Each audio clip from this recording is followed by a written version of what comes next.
Hello friend, welcome to Engineer.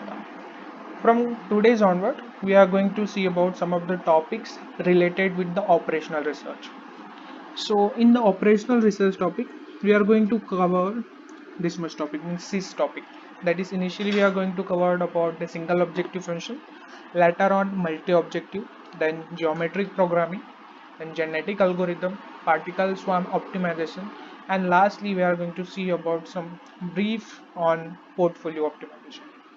So operational research is nothing but the topic which basically deals with the optimization of the things, because optimization of thing has very relevant application in day-to-day life, even in the multiple industries or in multinational industry. They use operational research to optimize the things, to know at what time they should invest or they should produce something so that they will get the maximum returns on their production, on their services.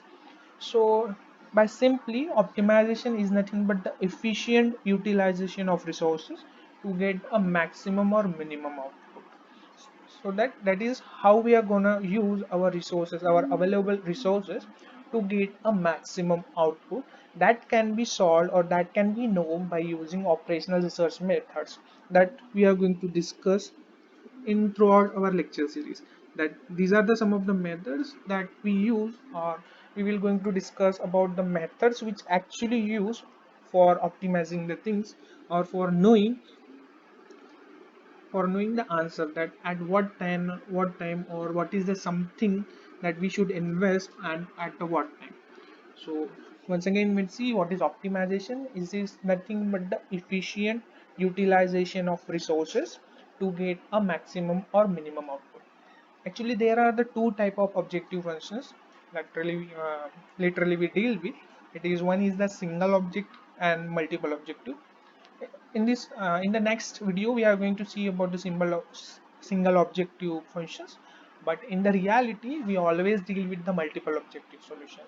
As written here, that single objective may have or only have the exact solution, but when we deal with the multiple objective, at that time we get more than one number of solution, and when we have to find it out which solution is feasible enough at a particular time to apply on it. Okay, so thank you for this video.